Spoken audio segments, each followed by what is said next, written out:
চার বন্ধুর মধ্যে বচসা, তার জেরে এক বন্ধুকে গঙ্গায় ধাক্কা, দেখে ফেলায় বান্ধবীকেও। নিখোঁজ দুজনের খোঁজে শুরু হয়েছে তল্লাশি।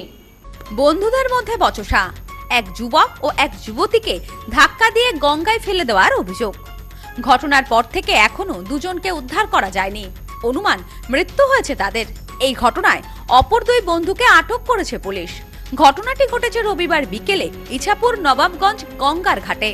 জানা যায় চার বন্ধু মিলে এদিন গঙ্গার ঘাটে আসে। জানা গিয়েছে সেখানে তাদের মধ্যে বচসা হয়। এরপরই অভিষেক মণ্ডলকে দুই বন্ধু ধাক্কা দিয়ে গঙ্গায় ফেলে দেয়। সেই ঘটনা দেখে ফেলায় ঐন্দ্রিলা কর্মকার নামে এক যুবতীকেও ধাক্কা দিয়ে গঙ্গায় ফেলে দেওয়া হয়। এখনো পর্যন্ত ডুবে যাওয়া যুবক এবং যুবতীর দেহ পাওয়া যায়নি। তল্লাশিতে নেমেছে বিপর্যয় মোকাবিলা দপ্তরের কর্মীরা। তারা গঙ্গার ঘাটগুলিতে তল্লাশি চালাচ্ছে। ঘটনাস্থলে নোয়াপাড়া থানার পুলিশ। এই ঘটনায় ঐন্দ্রিলার পরিবার সরাসরি দোষারোপ করেছে ওই দুই যুবককে। অভিযোগ, এই দুই যুবক ঐন্দ্রিলাকে নেশা করিয়ে এখানে নিয়ে এসেছিল। নোয়াপাড়া থানার পুলিশ দুই যুবককে জিজ্ঞাসাবাদের জন্য আটক করেছে। ও বলেছে আমার কাছে রেকর্ডিং আছে। ও বলেছিল 2-3 দিন আগে বলেছিল আমাকে যে আমি ওকে যেখানে পাবো সেখানে আমি রাস্তায় ওর বিচেই করে দেবো, আমি করে দেবো হিসাব। ও হিসাব করে দিয়েছে। এই ছেলেদের সাথে ও ছিল। এরা বলেছে বাইক নিয়ে একটা ছেলে এসেছিল, ওরা চেনে, ওর নাম নিচ্ছে না ওর ছেলেটার। নানাই এসেছিল, ওর গাড়ি আছে, ওই কালো করে, ওই রোগা করে, ও বড় বড় চুল একটু রেখেছে। বাড়ি থেকে আমি এসেছি নাইট ডিউটি করে। এসে আমার কাছে শুয়েছিল। 9:30 10টা নাগাদ বেরিয়ে গেছে। আমার সাথে 1:55 পর্যন্ত কথা হয়েছে। আমি ঘুমিয়েছিলাম, হঠাৎ উঠেছি, দেখি ছেলে পাশে নেই। বাবাকে বললাম, বললো বেরিয়েছে, রোজই বেরোয় ওদের সাথে, এখানে ওখানে যায়, শ্যামনগর ঘাটে যায়, বাড়ি চলে আসে।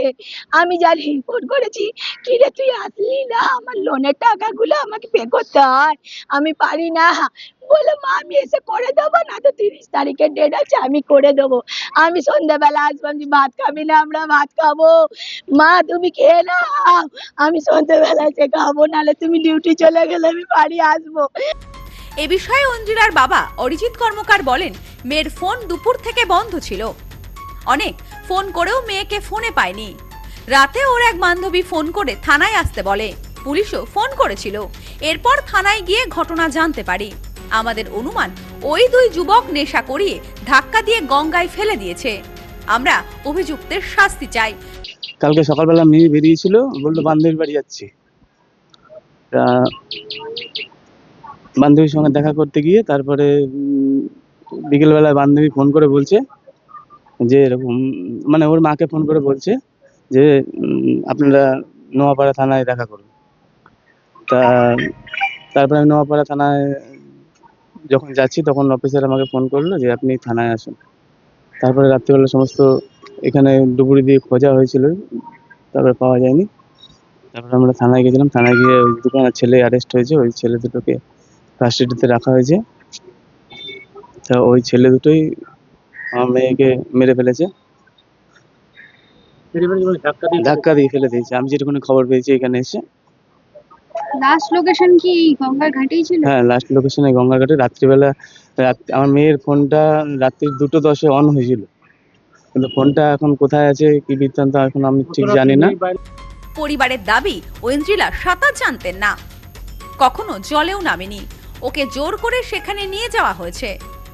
পরিকল্পিত করে মেরেছে মেয়েটাকে।